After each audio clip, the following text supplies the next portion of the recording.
Public Affairs very much thanks Residco, our sole corporate underwriter, for helping to make the production of this show possible. People heard about this murder, a vicious murder, at Walgreens just a few weeks ago, right? Yes. Does that tie in with bail, electronic monitoring? That was a murder, right?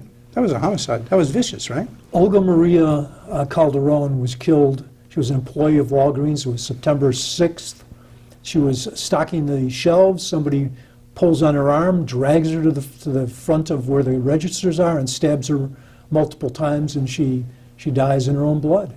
Okay. And the person who did that, Sincere Williams, had just, within 2 months of that, he had burglarized a gun store, taken over a dozen handguns out. You've been watching the state's attorney for a while. You've been running now for probably, what, a year? About a year. This is something that's not just a casual interest to you. The state's attorney's office, Cook County, it's kind of in your blood, right? Well, that's the reason why I'm doing this. Otherwise, I'd be sitting back collecting my pension and letting Kim Foxx get a second term. And you don't mince words. I mean, you've said that State's Attorney Kim Foxx, she's a cheerleader for the defendants. She's a cheerleader for criminals. Did I get that right? Am I overstating it? You're not overstating it. It may be a colorful way to put it, but essentially, Kim Foxx has determined that it's better to let criminals go than to hold them accountable. And the people that suffer is the community because they're less safe, and the victims because they have no one to voice their concerns if the state's attorney doesn't. So what's your feeling? I mean, she would say, look, she came in 2017, elected at the end of 2016. We had this big increase in homicides in Chicago and Cook County. During that 2016 year, it peaked, okay, at a high of, what was it, 760, 780 homicides in Chicago for that year. And then they went down every year, she says, 2017, 18, 19. What's the problem? Well, the problem is this. 2016 was an outlier. There hadn't been more than 500 homicides in the past 20 years. And all of a sudden it peaked, and it's hard to tell what the reason was. And then, obviously, because it was an outlier, it started to drop. But because of Kim Foxx, 2020 has been an incredibly difficult and violent year, and we may see this go back to 760 again. And if she wants to take credit when it goes down, she has to take the blame when it goes up. She says, I mean, one, do you know why it's gone up? Do you have specifics? We'll get to her explanation in a second. But why do you think homicides, I guess people would say we're taping the show on September 22nd. Through the first 8 months, I think we're at about 500 homicides. We continue at that pace, we'll be at 700, 750, as you say, back to that peak period. What's happening? Why is that happening? Well, we're over 550 at this point. 550, okay. And the point of this is that the Chicago Police Department and most of the homicides are city-related homicides. They've already indicated that 50 to 60% of the homicides that occur in the city are gang-related. And gangs have 3 particular things that fuel them. One is drug sales, the second is violence, to either protect the drug sales or to avenge slights, and the third is the fact of the gang membership. State's Attorney Kim Foxx last year dismantled the drug division or bureau in the State's Attorney's office. Since March of this year, she's basically dismissed every drug offense that's come into the court the first time it's up. As Superintendent Brown says, we've got open-air drug markets on the west and south sides. And the more you ignore drugs, and the more you basically indicate that you don't care if they go on, the more violence there will be. And so the 2020 violence spike has to rest at her doorstep. So there's a real clash of philosophy here. Let's, here, we're just going to go to clip 1 now. We're going to bring State's Attorney Foxx into the discussion. And she was asked, you know, what's causing this increase in crime in 2020? Let's see what she has to say. There are a number of things that are at play. None of them are conclusive, but COVID certainly is an issue where we've had people locked in their homes for several months. The financial collapse that we've seen is also an issue. We've seen a lot of civil unrest over the course of the last several months. Well, so you heard her talking about it's COVID, it's the financial collapse, it's civic unrest. It's not a drug, gang, gun problem. I didn't hear those words. How, is this? It's like you're in parallel universes here. I mean, you've been at forums, you've been with her. What goes? We're both seeing the same city of Chicago, same West Side, same South Side, homicides, big, what is it, 10, 12 fatalities, 50 shootings every weekend. You've seen that. I don't get it. She's seen that. Why? What's going on here? Well, I think the what is, if you want a second term as a state's attorney, and the violence has spiked to the level that we presently see, you better figure out a way to ignore it, because if you start to try to explain it, the explanation is going to rest right at your doorstep for the reason why it's there. It's not COVID. The shootings were going on before March. As a matter of fact, some of the crime has gone down since, for instance, sexual assaults. That's because people aren't on the streets in order for that to occur. Robberies have gone down to some extent. But the crime that's gone up are the shootings and the homicides, which are directly tied, either in part or almost in total, to gang behavior. She has not done anything to address it. You say it's a gang, so you got to get at the gangs, you got to get at the guns, you got to get at the homicides, you got to get at the drugs. A lot of folks say, hey, drugs, it's a nonviolent crime. Why are you so obsessed with getting at the drugs? Well, there's a couple of things that go on when you prosecute drug cases. And I'm not talking about marijuana because that's allowed under our law. But hard drugs, essentially, as I said, that money goes up to the gangs and allows them to continue their structure because they don't work 8 to 5 doing some other kind of job, which essentially they pay taxes on. They essentially are a gang member structure which has persons who enforce discipline and enforce the kinds of territory which allows them to function selling drugs. And in connection with that, you need to enlarge the gang unit to 30 persons, put in people with gun, gang, and drug experience, break them up into pods of 3, assign them to the various city and suburban areas. There are gangs in the suburbs. And essentially work cases up from investigation with the gang officers up until prosecution.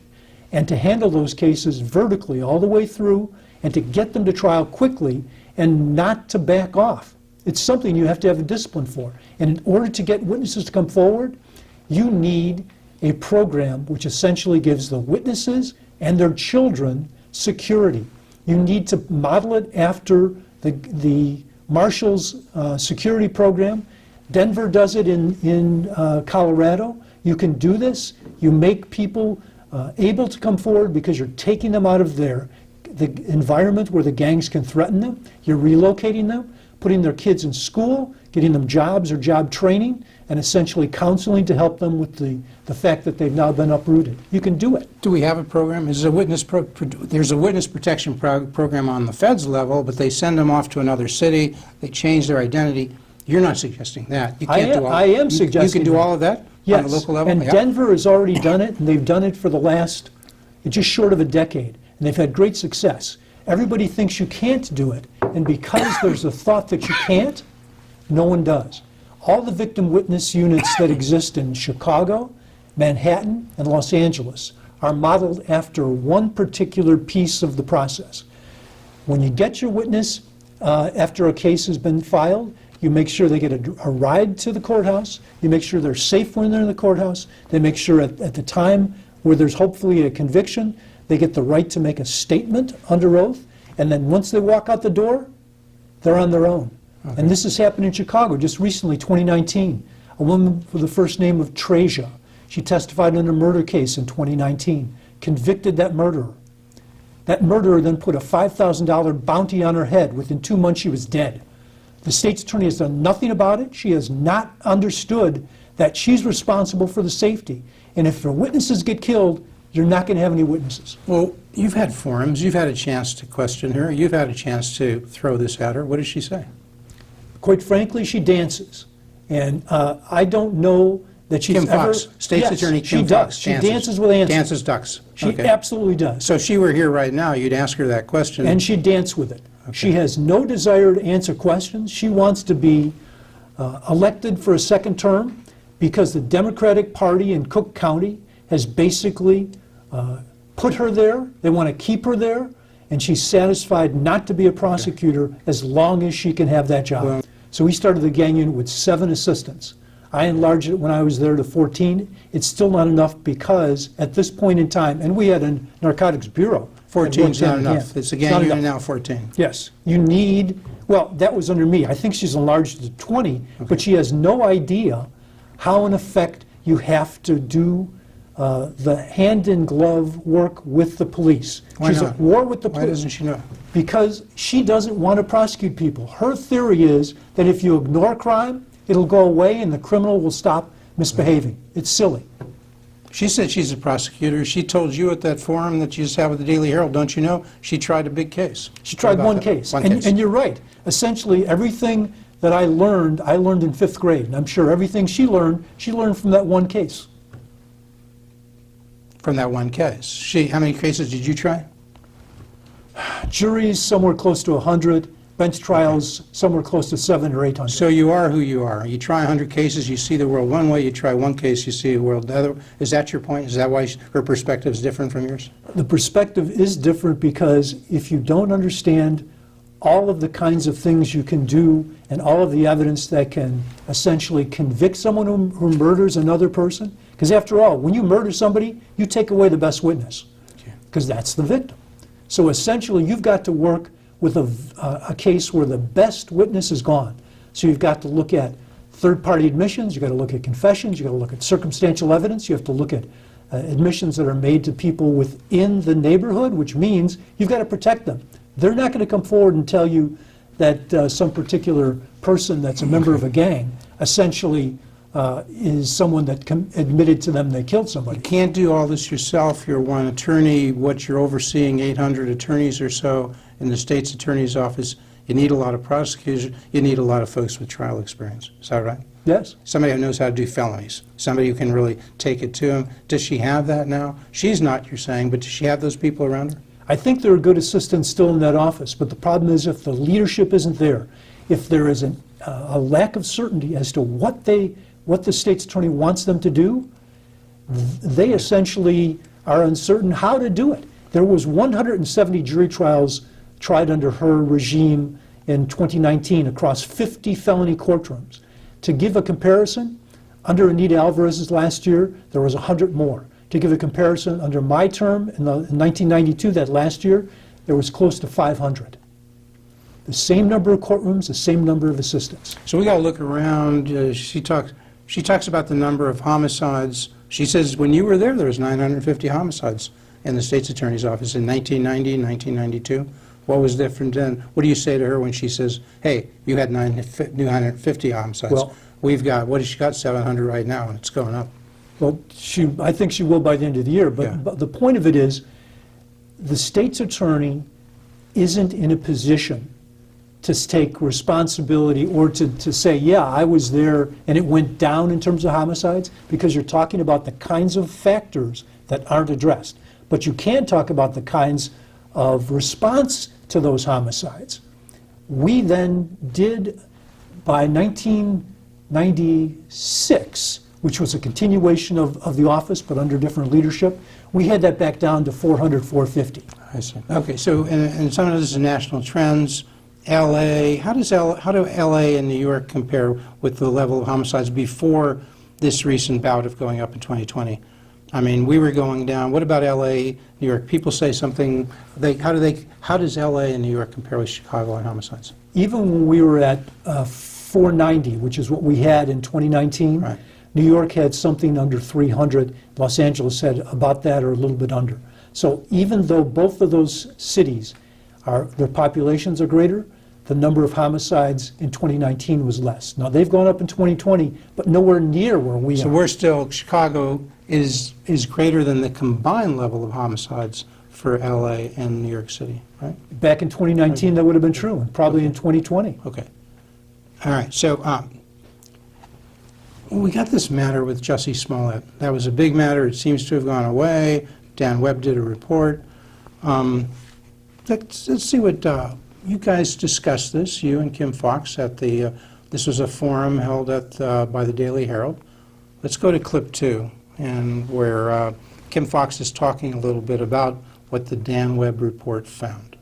Dan Webb found that there was no criminal conduct, there was no outside influence in that case, and that I did not personally handle that case or involved in decision-making in that case. That is what Mr. Webb said. You heard it. She says, hey, I don't know what you're talking about. She says, he didn't find any criminal conduct. He didn't find that I was personally involved in the decision-making in this matter. He didn't find there was any outside influence. She says, why do you keep talking about this? Why do you keep talking about the Webb report? Well, let me put it this way. Essentially, when a prosecutor looks at a case, they look to see if there's proof beyond a reasonable doubt.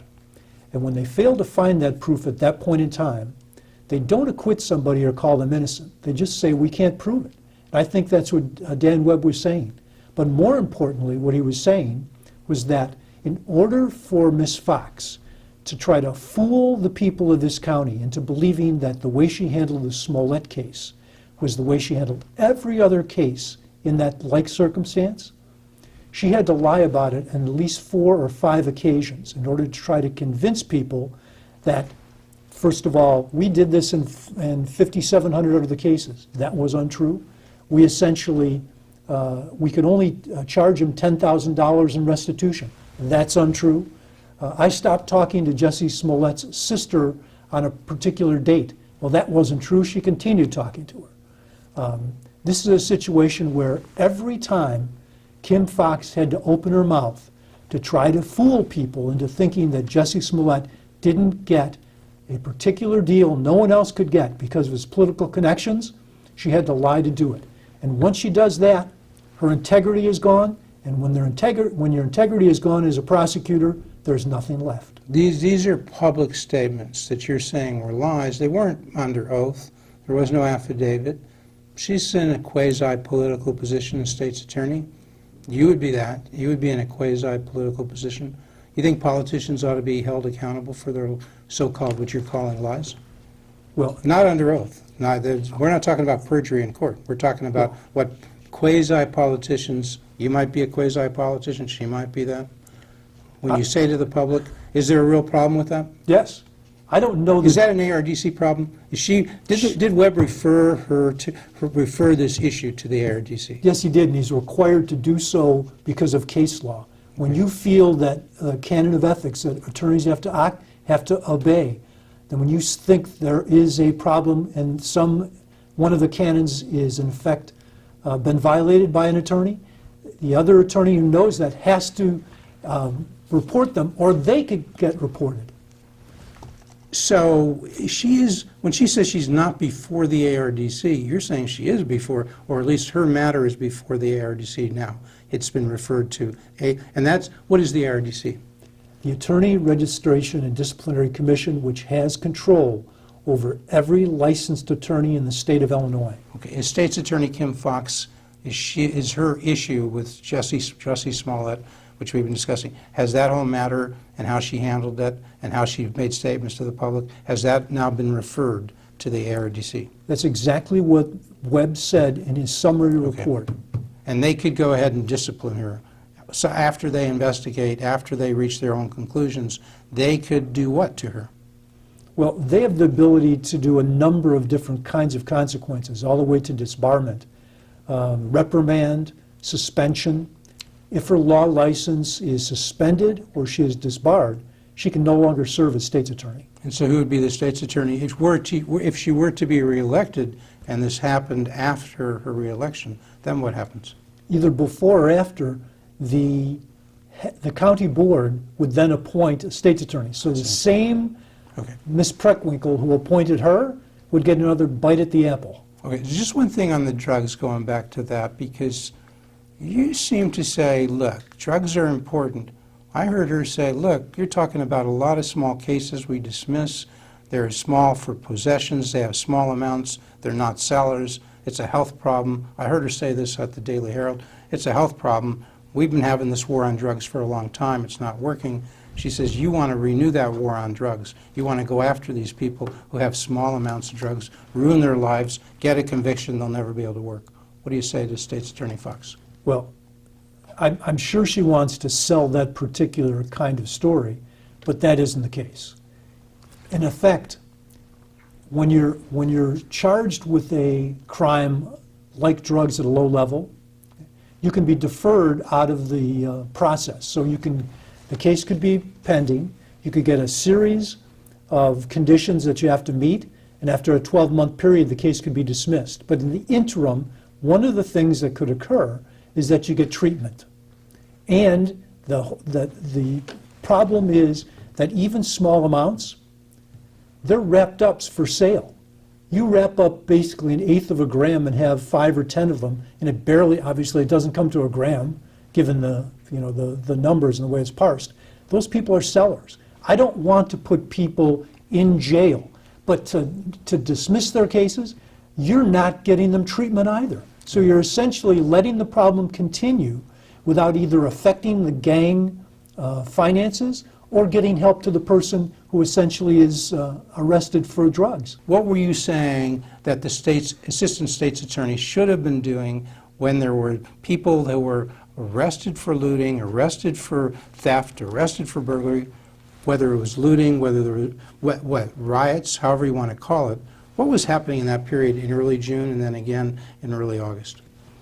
Well, of the cases that came up Sunday, the very day that was May 31st, where she went on television and talked about how she was cooperating with the police and doing her best, 5 persons came up in felony court, 3 for looting, 1 for burglary, 1 for battery to police officer.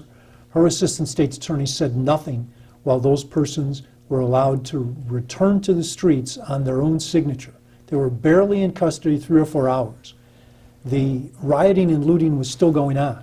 Now, whether they returned to the rioting or looting, which they could have done, is one thing. But what did it tell the people who that night, in fact, engaged in rioting and looting? That the state's attorney wasn't serious about trying to keep that kind of situation and those people who engaged in that conduct from, to give them some sort of, at least temporary consequence. What would you have done? I would have asked that the judge said either a reasonable bail or kept them in custody for 2 days until the situation with the rioting and looting had been put under control. You would have had your next in command talking to the assistant state's attorneys, making these arguments in bond court. Is that what you would do? Yes, because Okay. obviously it's a judge that sets bond and bail. Okay. But she said, hey, judges can decide these things. They don't hear this from us. They can do it. Why do they need? And she said, anyway, a lot of these are misdemeanors. And she says, as you know, for a misdemeanor, you can't keep somebody, you can't set any bond. They're going to have to be released. What do you say to Kim Foxx? The cases I talked about weren't misdemeanors, they were felonies. They're felonies, okay. Okay? And even though a judge sets the bail, a judge sees him or herself as an arbiter, as an umpire. And they need to have both sides make their best arguments as to what decision the judge should make. When a state's attorney remains silent and only the attorney for the defendant makes an argument, the judge is put in a position where he either accepts that argument or crosses a line from umpire to advocate.